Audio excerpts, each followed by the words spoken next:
দেশকে অস্থিতিশীল করতে ভারত থেকে আওয়ামী লীগ নেতাদের চক্রান্তের অভিযোগ করেছেন বিএনপি মহাসচিব মির্জা ফখরুল ইসলাম আলমগীর। সোমবার প্রধান উপদেষ্টা ডক্টর মোহাম্মদ ইউনূসের সঙ্গে বৈঠকে তিনি জানান, নির্বাচনের পরিবেশ তৈরির জন্য অন্তর্বর্তী সরকারকে সময় দেবে বিএনপি। আলাদা বৈঠক শেষে জামায়াত ইসলামের আমির বলেন, আন্দোলনকে ভিন্ন খাতে প্রবাহিত করতে জামায়াতকে নিষিদ্ধ করা হয়েছিল। প্রধান উপদেষ্টার সরকারি বাসভবন যমুনায় সোমবার বিকেলে বৈঠক করেন বিএনপি মহাসচিব মির্জা ফখরুল ইসলাম আলমগীরের নেতৃত্বে বিএনপির ৯ সদস্যের প্রতিনিধি দল। বৈঠক শেষে বিএনপি নেতারা অভিযোগ করেন, ছাত্র জনতার আন্দোলনে অর্জিত বিজয়কে নস্যাৎ করার চেষ্টা চলছে। এর অংশ হিসেবে সংখ্যালঘুদের উপর সাম্প্রদায়িক হামলা নিয়ে অপপ্রচার চলছে। এখান থেকে পালিয়ে গিয়ে ভারতে অবস্থান নিয়ে সেখান থেকে বাংলাদেশের যে বিজয় অর্জন হয়েছে জনগণের, সেই বিজয়কে নস্যাৎ করার জন্য আবার চক্রান্ত শুরু করেছে। নির্বাচন নিয়ে আমরা কোনো কথা বলিনি, কারণ আমরা বলেছি যে, আগেও বলেছি, আপনাদেরকে জানেন যে তা একটা নির্দিষ্ট সময় লাগবেই এই আপনার যে নির্বাচনের জন্য উপযুক্ত পরিবেশ তৈরি করতে। আমরা তাদেরকে সেই সময়টি অবশ্যই দিয়েছি। তা আমরা বলেছি, সমগ্র জাতি আপনাদের উপরে ভরসা করে তাকিয়ে আছে। আপনারা যে সমস্ত সিদ্ধান্ত জাতীয় জনগুরুত্বপূর্ণ এবং ন্যাশনাল ইন্টারেস্ট, সেগুলোতে গুরুত্ব দেন। এরপর প্রধান উপদেষ্টা বৈঠক করেন জামায়াত ইসলামের সঙ্গে। দলটির আমির ডক্টর শফিকুর রহমানের নেতৃত্বে 11 জন নেতা যোগ দেন বৈঠকে। বৈঠক শেষে জামায়াত নেতারা বলেন, সংখ্যালঘুদের উপর হামলা নিয়ে বিভ্রান্তি সৃষ্টি করা হচ্ছে। আন্দোলন যখন তুঙ্গে, তখন আন্দোলনকে ডাইভার্ট করার জন্য জামায়াত ইসলামীকে হঠাৎ করে নিষিদ্ধ ঘোষণা করে দেওয়া হলো। এটা সারা জাতি এই মতলব বুঝে, জাতি এটা গ্রহণ করে নাই বলেই আলহামদুলিল্লাহ রাষ্ট্রের সকল গুরুত্বপূর্ণ স্তরে এখন জামাতে ইসলামী সহযোগিতা করে যাচ্ছে এবং রাষ্ট্র আমাদেরকে অনুভব করছে। আমরা এটাকেই যথেষ্ট বৈধতা মনে করি, এর চাইতে বড় বৈধতার আমাদের প্রয়োজন নেই। এরপর গণ অধিকার পরিষদ, গণতন্ত্র মঞ্চ, এবি পার্টির নেতাদের সঙ্গে বৈঠক করেন প্রধান উপদেষ্টা। সরকারের জন্য চ্যালেঞ্জ হচ্ছে। Jahanara Parvin, independent news, Dhaka. অন্তর্বর্তী সরকারকে সব ধরনের সহযোগিতা দেওয়ার আশ্বাস দিয়েছেন রাশিয়া, চীন সহ বিভিন্ন দেশের রাষ্ট্রদূতেরা। দুপুরে রাষ্ট্রীয় অতিথি ভবন পদ্মায় বিভিন্ন দেশের মিশন এবং সংস্থার প্রতিনিধিদের সঙ্গে মত বিনিময় করেন পররাষ্ট্র উপদেষ্টা। পরে এক প্রশ্নের জবাবে তিনি বলেন, শেখ হাসিনা দিল্লিতে আশ্রয় নেয়ায় দীর্ঘমেয়াদে দুই দেশের সম্পর্কে কোনো প্রভাব ফেলবে না। অন্তর্বর্তী সরকার গঠনের পর প্রথমবার কূটনীতিকদের ব্রিফ করেন পররাষ্ট্র উপদেষ্টা। যুক্তরাষ্ট্র, ভারত, রাশিয়া, চীন ও যুক্তরাজ্য সহ অন্তত 60 দেশের রাষ্ট্রদূত, হাইকমিশনার ও কর্মকর্তারা এতে অংশ নেন। ছিলেন জাতিসংঘ ও বিশ্ব ব্যাংকের প্রতিনিধিরাও। দাতা সংস্থা ও বিদেশি বিনিয়োগকারীদের বাংলাদেশের ওপর আস্থা রাখার আহ্বান জানান উপদেষ্টা তৌহিদ হোসেন। নতুন সরকারের পাশে থাকার প্রতিশ্রুতি দেন বিভিন্ন দেশের মিশন প্রধানরা। বাংলাদেশ রাশিয়ার মধ্যে একটি ঐতিহাসিক সম্পর্ক রয়েছে। আমরা আগামী দিনে এটিকে আরও সামনের দিকে এগিয়ে নিতে চাই। বাংলাদেশের উজ্জ্বল ভবিষ্যৎ কামনা করছি। বাংলাদেশে যা ঘটেছে তা দেশটির অভ্যন্তরীণ বিষয়। কোনো দেশের নিজস্ব বিষয়ে হস্তক্ষেপ না করার নীতি চীনের। আমরা এদেশের উন্নয়নে সবসময় পাশে থাকতে চাই। আগামীতেও এই সহযোগিতা অব্যাহত থাকবে। পরে সংবাদ সম্মেলন করেন পররাষ্ট্র উপদেষ্টা। বলেন, কোন রাষ্ট্রদূতই বর্তমান সরকারের মেয়াদ বা নির্বাচন কবে হবে তা জানতে চাননি। একটি শব্দ উচ্চারিত হয়নি, কারণ আমি পরিষ্কার করে দিয়েছি বিষয়টা যে এই সরকারের আলটিমেট লক্ষ্য হচ্ছে একটা নির্বাচন অনুষ্ঠান করে তার হাতে ক্ষমতা অর্পণ করা। এটা এ নিয়ে কোনো সন্দেহের কোনো সুযোগ নেই। এক প্রশ্নের উত্তরে তিনি বলেন, শেখ হাসিনার ভারতে অবস্থান সম্পর্কে প্রভাব ফেলবে না। একজন যদি কোনো এক দেশে গিয়ে থাকে, তাতে করে সেই দেশের সাথে সম্পর্ক নষ্ট হবে কেন? তাতে কোনো কারণ নেই, তাই না? বাইলেটারাল সম্পর্ক অনেক বড় বিষয়, এটা স্বার্থের সম্পর্ক। অন্তর্বর্তী সরকারকে কোনো দেশ নিয়ন্ত্রণ করছে না বলেও দাবি উপদেষ্টার। যে কেউই অন্য কোনো দেশের হয়ে বিট করছে না। নাফিজাতুল্লাহ, ইন্ডিপেন্ডেন্ট নিউজ, ঢাকা। এ পর্যন্ত 20টি জেলায় 30টির মতো সংখ্যালঘু বিষয়ক অপরাধ সংগঠিত হয়েছে বলে জানিয়েছেন সেনাপ্রধান জেনারেল ওয়াকারুজ্জামান।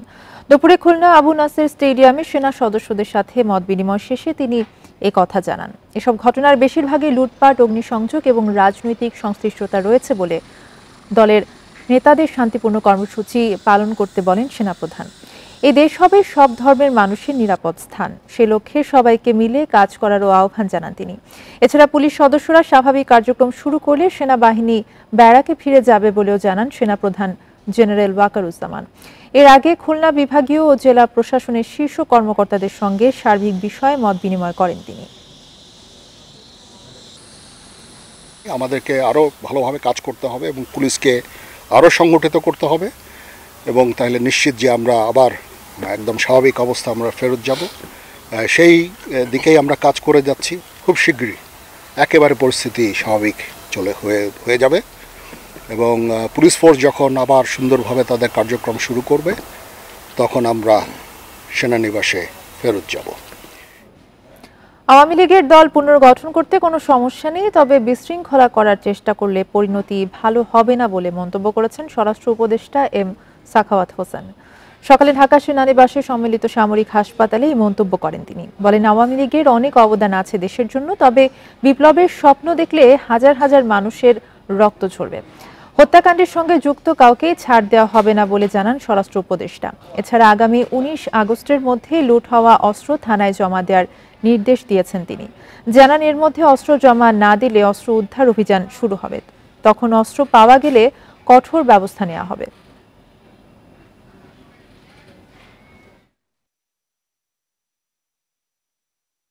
এমন কিছু করবেন না যে আপনাদের জীবন বিপন্ন হয়, কারণ এদেশের পাবলিক এখনো আপনাদের গ্রহণ করতে আসেনি। আমি বরং মনে করি আপনারা আপনাদের পার্টি রিঅর্গানাইজ করেন। এই পার্টির অনেক অবদান আছে বাংলাদেশে, এটা আমরা ডিনাই করতে পারি না।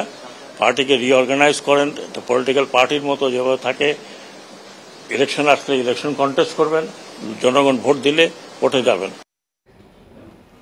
বিগত দিনে বিচারের বদলে নিপীড়ন ও আশ্রয়ের পরিবর্তে নির্যাতন করা হয়েছে মন্তব্য করে প্রধান বিচারপতি হুঁশিয়ার করে বলেন, এখন থেকে বিচার বিভাগের কেউ অন্যায় করলে কঠোর ব্যবস্থা নেওয়া হবে। বিচারকদের ভয়ভীতির কাছে মাথা নত না করারও আহ্বান জানান তিনি। সকালে সুপ্রিম কোর্টের এজলাসে সংবর্ধনা অনুষ্ঠানে এই কথা বলেন প্রধান বিচারপতি। নবনিযুক্ত প্রধান বিচারপতির সংবর্ধনা অনুষ্ঠানে অংশ নিতে সোমবার সকালে আপিল বিভাগে প্রধান বিচারপতির আদালত কক্ষে আইনজীবীদের উপচে পড়া ভিড়। এ সময় উপস্থিত ছিলেন হাইকোর্ট বিভাগের সব বিচারপতিও। শুরুতেই বৈষম্য বিরোধী ছাত্র জনতার আন্দোলনে নিহতদের স্মরণে 1 মিনিট নীরবতা পালন করা হয়। পরে প্রধান বিচারপতি সৈয়দ রেফাত আহমেদ তার বক্তব্যে আবু সাঈদ মুগ্ধ সহ শহীদদের আত্মত্যাগের কথা তুলে ধরেন। বলেন, বৈষম্যহীন সমাজ নির্মাণ ও মানুষের অধিকার নিশ্চিতে যে দায়িত্ব জাতি দিয়েছে তা যথাযথভাবে পালন করা হবে। অন্যায়ের বিরুদ্ধে স্পষ্ট অবস্থান জানান তিনি। বিচার বিভাগে অনেক অনাচার হয়েছে, অন্যায় হয়েছে, অবিচার হয়েছে। সাংবিধানিক শাসন প্রতিষ্ঠায় বিচার বিভাগের ভূমিকা হয়তো প্যাসিভ ছিল, সেটা হয়তো বলতে চাই। বক্তব্যে ভয় বা চাপমুক্তভাবে বিচারিক আদালতের বিচার কাজ চালানোর নির্দেশ দিয়ে প্রধান বিচারপতি বলেন, বিচারক নিয়োগ হস্তক্ষেপ মুক্ত হওয়া উচিত। উনি বলতে চেয়েছেন যে নিম্ন আদালতের বিচারক, এটা ওপেন বলেছে, আপনারা তো লিখেছেনই, ওনাদের পাশে আছেন। At the same time this is a warning. পাশে থাকা মানে এই যে আপনি ন্যায় বিচার করেন, অবিচার বা দুর্নীতির দিকে আগাবেন না। এ সময় প্রধান বিচারপতির কাছে সিন্ডিকেট ও দুর্নীতিমুক্ত বিচার বিভাগের দাবি জানান সুপ্রিম কোর্ট বারের সভাপতি। বাংলাদেশে আইনের শাসন প্রতিষ্ঠা, গণতন্ত্রের প্রতিষ্ঠা, মানবাধিকার প্রতিষ্ঠা, মিথ্যা মামলা বন্ধ করা, ভবিষ্যতে এবং আগের গায়ে মিথ্যা মামলা, গুণ খুম সবগুলার বিচার আমরা হবে আশা করছি। এর আগে সোমবার সকালে জাতীয় স্মৃতিসৌধ ও শহীদ মিনারে শ্রদ্ধা জানান নবনিযুক্ত প্রধান বিচারপতি। Zahidul Bashar, independent news, Dhaka. Cyber security আইনের যেসব ধারা মত প্রকাশে বাধা, সেগুলো সংশোধন করা হবে। এই বিষয়ে আইন মন্ত্রণালয়ের সাথে আলোচনার পর সিদ্ধান্ত নেওয়া হবে বলে জানিয়েছেন টেলিযোগাযোগ ও তথ্য প্রযুক্তি উপদেষ্টা নাহিদ ইসলাম। দুপুরে রাজধানীর আগারগাঁওয়ে আইসিটি ডিভিশন ভবনে এই কথা জানান তিনি। এ সময় কর্মকর্তাদের বিভিন্ন দাবি পূরণের আশ্বাস দেন উপদেষ্টা। অন্তর্বর্তী সরকার গঠনের পর সোমবার সকালে প্রথমবার আগারগাঁওয়ের তথ্য প্রযুক্তি বিভাগে আসেন উপদেষ্টা নাহিদ ইসলাম। এ সময় এটুআই সহ আইসিটি ডিভিশনের বিভিন্ন খাতে অনিয়ম, ঘুষ, দুর্নীতি ও স্বজনপ্রীতির অভিযোগ তুলে সাবেক প্রতিমন্ত্রী জুনায়েদ আহমেদ পলকের বিরুদ্ধে স্লোগান দেন কর্মকর্তারা। কোটি কোটি টাকার মালামাল সাপ্লাই দিয়েছে, আমরা শুধু রিসিভ করেছি, সাইন দিয়েছি, কিন্তু কি মালামাল, কত টাকার মালামাল ছিল, প্রকুরমেন্টে কি ধরা ছিল, ডিপিপিতে কি ধরা ছিল আমরা জানতাম না, আমরা ব্ল্যাঙ্ক। A2I বলেন, যেসব এজেন্সি আছে আইসিটি ডিভিশনের ম্যাক্সিমামই যেসব সফটওয়্যার করেছে বা যেসব অ্যাপস করেছে, প্রত্যেকটা অ্যাপ সফটওয়্যার মুখ থুবড়ে পড়েছে। এটা জনগণের কোনো কাজে লাগে নাই। স্বাধীন কর্মপরিবেশ নিশ্চিতের পাশাপাশি প্রযুক্তি খাতের উন্নয়নে আইসিটি ক্যাডার বাস্তবায়নের দাবি জানান কর্মকর্তারা। আইসিটি ক্যাডারটা আমাদের প্রাণের দাবি এবং আমরা অবকাঠামোগত পরিবর্তন চাই, যে আমাদের একদম নিচ থেকে টপ লেভেল পর্যন্ত যেন সবাই কারিগরি জ্ঞান সম্পন্ন লোক থাকে। যেটা 90% কাজ শেষ হয়েছে, 10% কাজ তারা আগাতে দেয় নাই। একটাই কারণ, তারা আসলে মূলত আমাদেরকে ক্যাডার সার্ভিস দিতে চায় না। তাদের সব দাবি পূরণের আশ্বাস দেন উপদেষ্টা। পরে সাংবাদিকদের তিনি বলেন, ফ্যাসিস্ট সরকারের পক্ষে যারাই কাজ করেছে তাদের আইনের আওতায় আনা হবে। যারা এই ফ্যাসিস্ট রেজিমের সাথে ওতপ্রোতভাবে জড়িত ছিল, লুটপাট, দুর্নীতি, দুঃশাসন এবং গণহত্যায় মদত জুগিয়েছে, তাদেরকে অবশ্যই বিচারের আওতায় আনা হবে। সাইবার সিকিউরিটি আইনের বিতর্কিত ধারাগুলো পরিবর্তনের বিষয়ে দ্রুত পদক্ষেপ নেওয়া হবে বলেও জানান তিনি। সেই ধারাগুলোকে পুনর্বিবেচনা করতে হবে এবং আইন মন্ত্রণালয়ের সাথে এটি নিয়ে আমরা বসবো এবং সাইবার সিকিউরিটি অ্যাক্ট থাকলেও এটি এমনভাবে থাকতে হবে যাতে মত প্রকাশের যে স্বাধীনতা সেটি যাতে কোনোভাবেই ব্যাহত না হয়। ছাত্র আন্দোলনের পক্ষে কাজ করে ব্যক্তি এবং 10 মিনিট স্কুল সহ যেসব প্রতিষ্ঠান বঞ্চিত হয়েছে তাদের সাথে শীঘ্রই কথা বলবে সরকার এবং প্রয়োজনীয় ব্যবস্থা নেওয়া হবে। ইকরামুল কবির, ইন্ডিপেন্ডেন্ট নিউজ, ঢাকা। আওয়ামী লীগ সরকারের 15 বছরে ব্যাংক ঋণের নামে 92,261 কোটি টাকা লোপাট হয়েছে। বেসরকারি গবেষণা সংস্থা সিপিডির গবেষণায় এই তথ্য উঠে এসেছে। সোমবার রাজধানীর সিপিডি কার্যালয়ে আয়োজিত সংবাদ সম্মেলনে ব্যাংক খাত সংস্কারে 3 মাস মেয়াদী কমিশন গঠনের সুপারিশ করা হয়। 2009 সালে দেশের ব্যাংক খাতের খেলাপি ঋণ ছিল 22,500 কোটি টাকা, যা 2024 সালের মার্চে ছাড়ায় 1,82,000 কোটি টাকা। অর্থঋণ আদালতেও 72,000-এর বেশি মামলায় আটকে আছে 1,78,000 কোটি টাকা। সব মিলিয়ে ব্যাংক খাতের নাজুক অবস্থা স্পষ্ট হয়েছে অনেক আগেই। গবেষণা সংস্থা সিপিডি মনে করে, শৃঙ্খলা ফেরাতে বাংলাদেশ ব্যাংক স্বাধীনভাবে পরিচালিত হয়নি, সুবিধা দিয়েছে ক্ষমতাধর গোষ্ঠীকে। সংবাদ সম্মেলনে বলা হয়, রাজনৈতিক বিবেচনায় অপ্রয়োজনে বাড়ানো হয়েছে ব্যাংকের সংখ্যা, যার বেশিরভাগের অবস্থাই এখন ভঙ্গুর। শুধুমাত্র এই 24টা স্ক্যামের পরিমাণ 92,261 কোটি টাকা, যেটা কিনা এই 2024 গত অর্থ বছরের যে বাজেট তার 12%। নন পারফর্মিং লোন, ঋণ খেলাপির পরিমাণ বেড়ে যাচ্ছে। এই জন্য বারবার পুনর্তফসিল করা এবং রাইট অফ করা এটা পুরোপুরি বন্ধ করতে হবে। সরকারের সাবেক আমলাদের বাংলাদেশ ব্যাংকের গভর্নর না করারও পরামর্শ দেয়া হয় সংবাদ সম্মেলনে। পাশাপাশি নিয়ন্ত্রক সংস্থাটির স্বাধীনতা নিশ্চিতে অর্থ মন্ত্রণালয়ের আর্থিক প্রতিষ্ঠান বিভাগ বিলুপ্ত করার তাগিদ অর্থনীতিবিদদের। এই পরামর্শ আমাদের নতুন না, এটা আমরা আগেও করেছি যে একটা ব্যাংকিং কমিশন করে তারপরে সামনের দিকে আমাদের কিভাবে যাওয়া, অর্থবিত্ত যাদের আছে, এই যে তাদের যে একটা অশুভ আঁতাত, আনহোলি অ্যালায়েন্স, যেটার মধ্যে ব্যাংককে ব্যবহার করা হয়, এই দুষ্ট চক্র ভাঙতে হলে কি করতে হবে সেটা নিয়ে কিন্তু এই কমিশন অনেকগুলো ভালো পরামর্শ দিতে পারবে বলে আমাদের বিশ্বাস। সিপিডি জানায়, গ্লোবাল ফিনান্সিয়াল ইন্টিগ্রিটির প্রতিবেদন অনুযায়ী 2007 থেকে 2014 সাল পর্যন্ত বাংলাদেশ থেকে আনুমানিক 47 থেকে 67 বিলিয়ন ডলার পাচার হয়েছে। Hari Saha, independent news, Dhaka. সাবেক তথ্য সম্প্রচার প্রতিমন্ত্রী মোহাম্মদ আলী আরাফাত ও তার স্ত্রীর ব্যাংক হিসাব জব্দের নির্দেশ দিয়েছে আর্থিক গোয়েন্দা সংস্থা Bangladesh financial intelligence unit BFIU। সোমবার সব ব্যাংক ও আর্থিক প্রতিষ্ঠানে চিঠি দিয়ে এই নির্দেশনা দেওয়া হয়। এর আগে সাবেক ভূমিমন্ত্রী সাইফুজ্জামান চৌধুরী জাভেদ ও তার স্ত্রী রুখমিলা জামানের ব্যাংক হিসাবও জব্দ করার নির্দেশ দেয় BFIU। চিঠিতে ব্যাংকগুলোকে এই ব্যক্তিদের নামে থাকা ব্যক্তিগত বা ব্যবসায়িক হিসাবের মাধ্যমে সব ধরনের টাকা তোলা বন্ধ করতে বলা হয়। 2012 সালের মানি লন্ডারিং প্রতিরোধ আইনের আওতায় এই নির্দেশ দেওয়া হয়। এর আগে সাবেক পররাষ্ট্রমন্ত্রী হাসান মাহমুদ ও তার স্ত্রী ও মেয়ের ব্যাংক হিসাব জব্দ করে BFIU।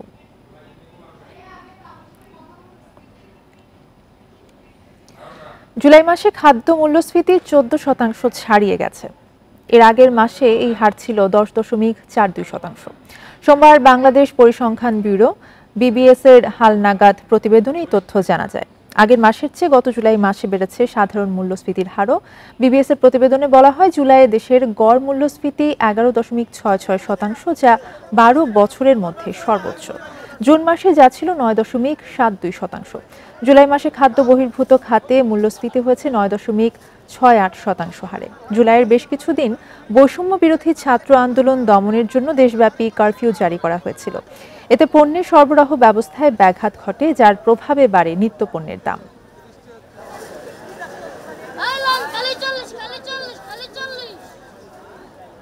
2 ম্যাচ সিরিজের টেস্ট খেলতে পাকিস্তান গেল বাংলাদেশ দল। বদলে যাওয়া দেশের মতো ক্রিকেটেও পারফরমেন্সে পরিবর্তন চায় টাইগাররা। পরিবর্তিত পরিস্থিতিতে ভালো খেলার প্রত্যাশা জানিয়েছেন তাসকিন আহমেদ। প্রস্তুতি নিয়ে সন্তুষ্ট পেসার নাহিদ রানাও। সরকার পতনের পর ভিন্ন আবহ। প্রথম বিদেশ সফর বাংলাদেশ দলের। প্রস্তুতির ঘাটতি পূরণে নির্ধারিত সময়ের আগেই পাকিস্তান যাত্রা টাইগারদের। বিমানবন্দরে প্রিয় ক্রিকেটারদের দেখার আগ্রহ ভক্তদের। খালেদ আহমেদ উপস্থিত সবার আগে, পরে তাইজুল, নাহিদ রানা, সাদমান ইসলামরাও প্রবেশ করেন একে একে। লম্বা সময় পর টেস্টে ফেরা তাসকিন জানিয়ে গেছেন ব্যক্তিগত লক্ষ্যের কথা। শোল্ডারের প্রবলেমের জন্য আমি টেস্ট থেকে বিরতিতে গিয়েছিলাম, যাতে আমার শরীর ভালো থাকে এবং দেশকে যাতে লঙ্গার ভার্সনে ম্যাচ জিতাইতে পারি, এটাই। অনুশীলন নিয়ে ক্রিকেটাররা সন্তুষ্ট। প্রথম বিদেশ সফরে যাওয়া নিয়ে উচ্ছ্বসিত নাহিদ রানা। সুযোগ পেলে অবদান রাখতে চান দলের হয়ে। আমি যদি 11-এর সুযোগ পাই, তবে আমার টিমকে আমার বেস্টটা দিব এবং আমার টিম যেটা আমার কাছে চাই সেটা দেওয়ার চেষ্টা করব। লাস্ট 3 মাস আমাদের টাইগার্সের ক্যাম্প হয়েছে, সো এখানে প্র্যাকটিস হয়েছে, ফিটনেস হয়েছে। লাস্ট 1 মাস ধরে আমরা প্র্যাকটিস ম্যাচ খেলছি, সো এনাফ। বদলে গেছে দেশ, যার ছোঁয়া লেগেছে টাইগার ক্রিকেটেও। পারফরমেন্সেও পরিবর্তন আনতে প্রতিজ্ঞাবদ্ধ ক্রিকেটাররা। অবশ্যই আমরা চাই আপনারাও দোয়া করেন যাতে আমরা এই দেশের এই মুহূর্তে সব কিছু চেঞ্জ হচ্ছে, যাতে আমাদের পারফরমেন্সও ভালো হয় এবং সবাইকে একটু খুশি করতে পারে। গণমাধ্যম এড়িয়ে গেছেন অধিনায়ক নাজমুল শান্ত, লিটন, মিরাজ ও কোচিং স্টাফরা। সাকিব যুক্তরাষ্ট্র থেকে সরাসরি যাবেন পাকিস্তানে। মুশফিক, মুমিনুল সহ বাকি ক্রিকেটাররা আগে থেকেই আছেন এ দলের সাথে। Muhammad Nazim, independent news, Dhaka. ইসলামাবাদে পাকিস্তান শাহিনস ও বাংলাদেশ এ দলের প্রথম 4 দিনের ম্যাচ শুরু কাল। খেলা শুরু বাংলাদেশ সময় সকাল 11টায়। 2 দলের অধিনায়ক সৌদ শাকিল ও এনামুল বিজয়কে নিয়ে হয় ট্রফি উন্মোচন। পাকিস্তান পৌঁছে 2 দিন অনুশীলন শেষে ম্যাচ খেলতে নামবে বাংলাদেশ এ দল। মুশফিক, মুমিনুল সহ বাংলাদেশ মূল টেস্ট দলের 6 ক্রিকেটার খেলবেন এই ম্যাচে। 21 আগস্ট থেকে শুরু হচ্ছে বাংলাদেশ পাকিস্তানের টেস্ট সিরিজ। প্রস্তুতির অংশ হিসেবে এ দলের হয়ে খেলবেন মুশফিক, মুমিনুলরা। পাকিস্তান মূল দলের 8 ক্রিকেটারও প্রস্তুতি সারতে খেলছেন শাহিনসের হয়ে।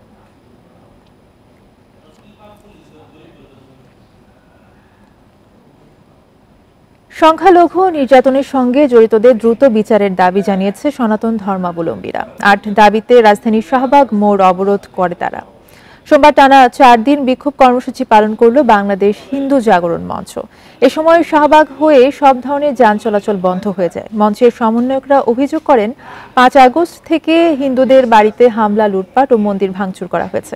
এতে নিরাপত্তাহীনতায় ভুগছে সংখ্যালঘু সম্প্রদায়। হামলা, নির্যাতনের আর কোনো ঘটনা যেন না ঘটে, সেজন্য সংখ্যালঘু সুরক্ষা আইন ও সংখ্যালঘু মন্ত্রণালয়ের দাবি তাদের। পরে মঙ্গলবার লাল কাপড় পরে প্রেস ক্লাবের সামনে জড়ো হওয়ার কর্মসূচি দেয় বিক্ষুব্ধরা।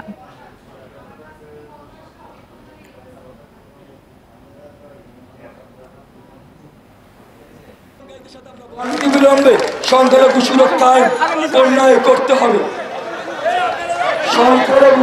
সংখ্যালঘু বিষয়ে মন্ত্রণালয় গঠন করতে হবে। হিন্দু কল্যাণ ট্রাস্টকে হিন্দু ফাউন্ডেশন উন্নতি করতে হবে, পাশাপাশি বৌদ্ধ ও খ্রিস্টান কল্যাণ ট্রাস্টকেও ফাউন্ডেশনে উন্নতি করতে হবে। এই ছিল এখনকার সংবাদের সাথে থাকায় ধন্যবাদ সবাইকে।